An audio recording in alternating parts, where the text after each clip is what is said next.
हरे कृष्णा। आप सभी को पार्श्व एकादशी की हार्दिक शुभकामनाएं। पार्श्व एकादशी को वामन एकादशी या परिवर्तनी एकादशी कहा जाता है। ब्रह्म वैवर्त पुराण में भगवान श्री कृष्ण और युधिष्ठिर महाराज के संवाद में इस एकादशी का वर्णन मिलता है। युधिष्ठिर महाराज भगवान श्री कृष्ण से पूछते हैं, हे जनार्दन, भाद्रपद मास के शुक्ल पक्ष में आने वाली एकादशी का नाम क्या है? इस दिन किस देवता की पूजा करनी चाहिए और उसकी क्या विधि है? उसको प्राप्त करने वाला क्या फल होता है?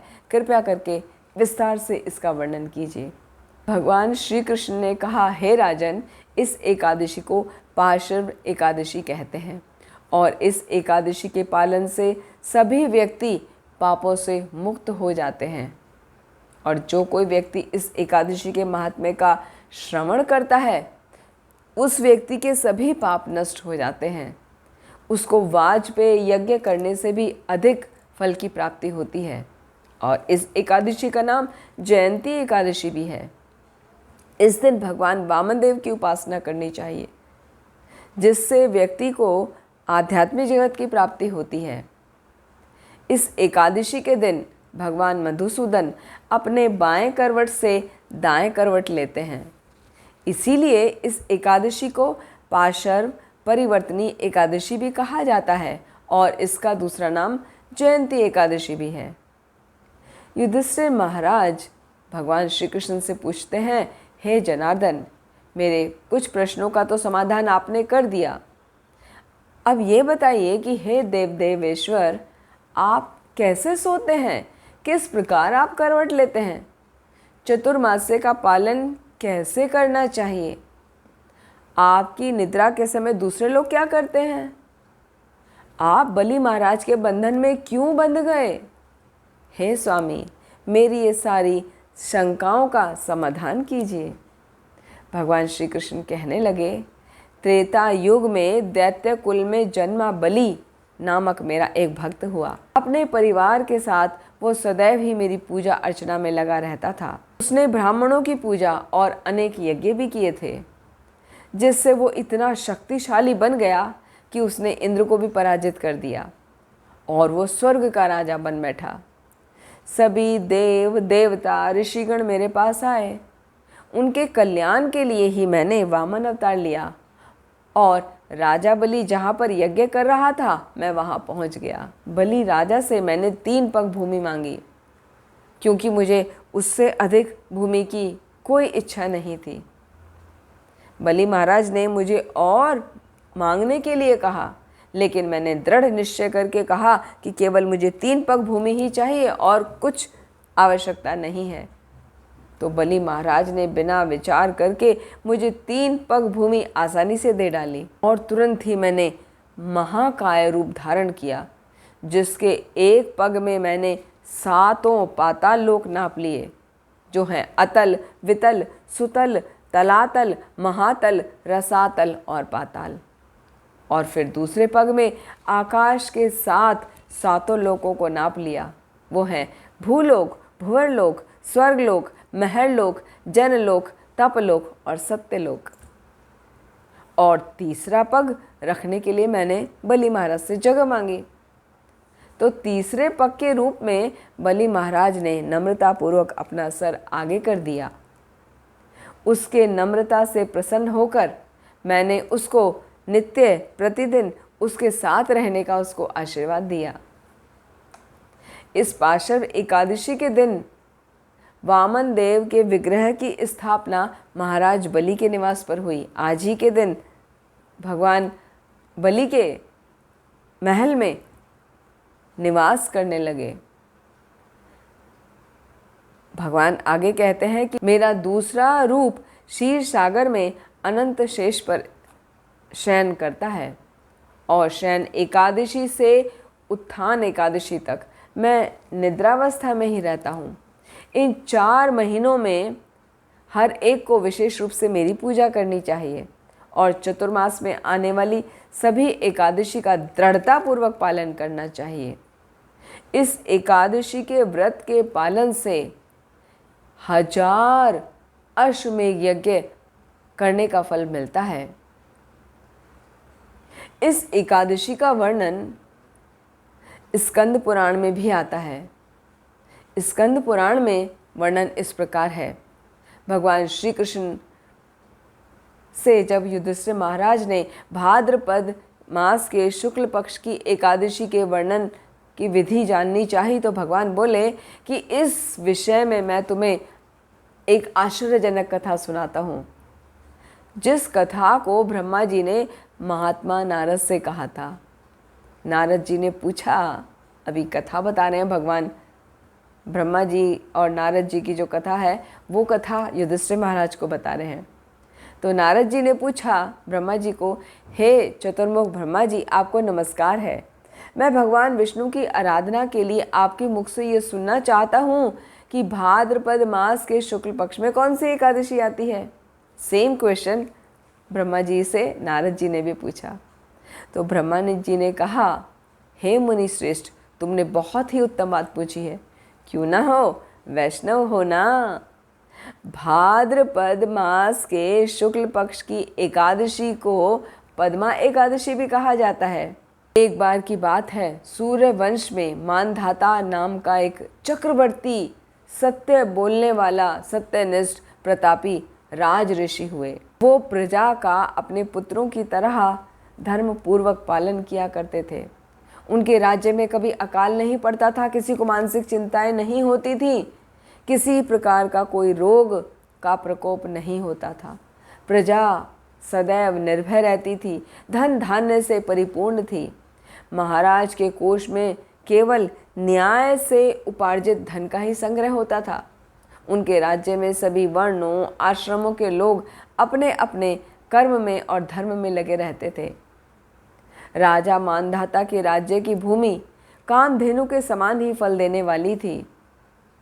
उनके राज्य करते समय प्रजा को बहुत ही सुख की प्राप्ति होती थी। लेकिन एक समय किसी कर्म के फल के कारण मानधाता राजा के राज्य में 3 वर्षों तक लगातार वर्षा नहीं हुई। इससे प्रजा भूख से पीड़ित होने लगी, नष्ट होने लगी। तो बाकी प्रजा राजा के पास आई और राजा के पास आकर इस प्रकार प्रणाम करके कहने लगी, हे नृपश्रेष्ठ, आपको प्रजा की बात सुननी चाहिए। पुराणों में मनीषी गण जल को नारा कहते हैं और वो नारा ही भगवान का आयन यानी कि निवास स्थान है, इसीलिए वो नारायण कहलाते हैं। नारा मीन्स जल और आयन मीन्स निवास स्थान, वो भगवान जिनका निवास स्थान जल हो अर्थात नारायण। नारायण स्वरूप भगवान विष्णु सर्वत्र व्यापक रूप में विराजमान है। वो ही मेघ स्वरूप होकर वर्षा करते हैं। वर्षा से अन्न पैदा होता है और अन्न से प्रजा जीवन धारण करती है।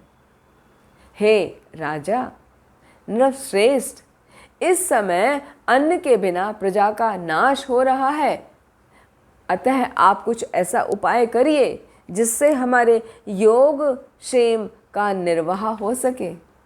राजा कहने लगे, हे प्रजाजन, आप लोगों का कथन सत्य है, क्योंकि अन्न को ही ब्रह्म कहा गया है।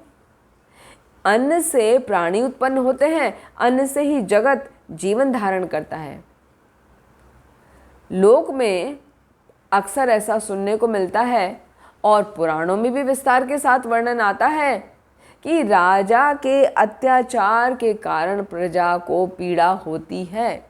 किंतु मैं बुद्धि से विचार करता हूँ तो मुझे अपना किया हुआ कोई भी ऐसा अपराध दिखाई नहीं देता जिससे आप प्रजाजनों को कष्ट हो रहा है। फिर भी मैं आपके हित के लिए पूर्ण प्रयत्न करूँगा। ऐसा निश्चय करके राजा मानधाता गिने चुने साथियों को लेकर विधाता को प्रणाम करके गहन वन की ओर चले गए।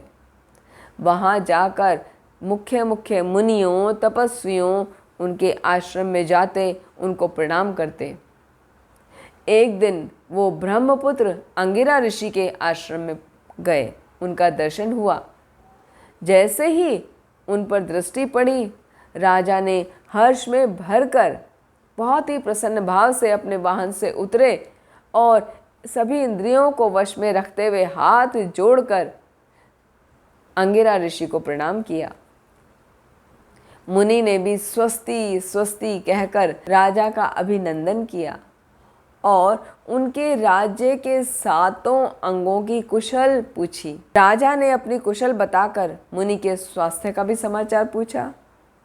मुनि ने राजा को आसन दिया और अर्घ्य दिया।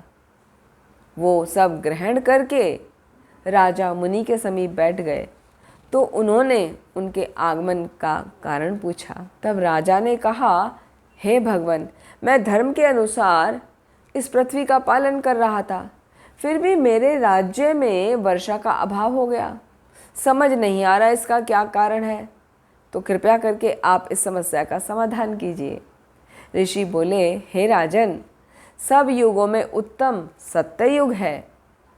इसमें सब लोग परमात्मा के चिंतन में ही लगे रहते हैं और इस समय धर्म अपने चारों चरणों से युक्त होता है। इस युग में केवल ब्राह्मण ही तपस्वी होते हैं, दूसरे लोग नहीं। किंतु महाराज, तुम्हारे राज्य में एक शूद्र तपस्या करता है, इसी कारण वर्षा नहीं हो रही है। तुम इसके प्रतिकार का यत्न करो, जिससे वो अनावृष्टि का दोष शांत हो जाए। राजा कहने लगे, मुनिवर, एक तो वो तपस्या में लगा है, दूसरे वो निरपराध है, अतः मैं उसका अनिष्ट नहीं करूँगा। आप उस दोष को शांत करने वाले किसी धर्म को उपदेश कीजिए। ऋषि कहने लगे, हे राजन, यदि ऐसी बात है तो तुम एकादशी व्रत का पालन करो।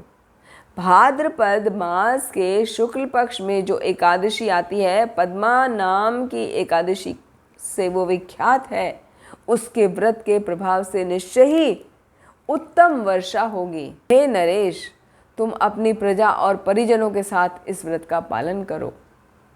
ऋषि का ये वचन सुनकर राजा अपने घर लौट आए। उन्होंने चारों वर्णों को समस्त प्रजाओं के साथ भाद्र मास के शुक्ल पक्ष की पद्मा एकादशी का व्रत किया। इस प्रकार व्रत करने पर वर्षा होने लगी। पृथ्वी जल से पूरी तरह आप्लावित हो गई, आच्छादित हो गई, ढक गई और हरी भरी खेती सुशोभित होने लगी। उस व्रत के प्रभाव से सभी लोग सुखी हो गए। भगवान श्री कृष्ण कहते हैं, हे राजन, इस कारण इस उत्तम व्रत का अनुष्ठान अवश्य ही करना चाहिए। पद्मा एकादशी के दिन जल से भरे हुए घड़े को वस्त्र से ढककर दही और चावल के साथ ब्राह्मण को दान देना चाहिए। साथ ही ब्राह्मण को छाता और जूता भी देना चाहिए। दान जब दें तो ये मंत्र बोलना चाहिए, नमो नमस्ते गोविंद बुद्ध श्रवण संज्ञका अघोग संक्षयं कृत्वा सर्व सौख्य प्रदो भव भुक्ति मुक्ति प्रदश्यैव लोकानां सुखदायकः। अर्थात बुधवार और श्रवण नक्षत्र के योग से युक्त द्वादशी के दिन बुद्ध श्रवण नाम धारण करने वाले हे भगवान गोविंद, आपको मेरा नमस्कार है, बारंबार नमस्कार है। मेरी पाप राशि का नाश करके आप मुझे सब प्रकार के सुख प्रदान कीजिए। आप पुण्य आत्मजनों को भोग और मोक्ष प्रदान करने वाले सुखदायक हैं। भगवान श्री कृष्ण आगे कहते हैं युधिष्ठिर महाराज से, हे राजन, इस व्रत के महात्म्य का अध्ययन करने से, पढ़ने से या श्रवण करने से मनुष्य सभी प्रकार के पापों से मुक्त हो जाता है। तो इस प्रकार इस कथा का ब्रह्म वैवर्त पुराण और स्कंद पुराण के अनुसार महात्म्य संपूर्ण हुआ। तो आइए हम सभी भगवान के पवित्र नामों का निरंतर जप करें और इस एकादशी को सफल करें। हरे कृष्ण कृष्ण कृष्ण हरे हरे, हरे राम राम राम हरे हरे। आप सभी को एक बार फिर पार्श्व एकादशी की हार्दिक शुभकामनाएं। हरे कृष्ण।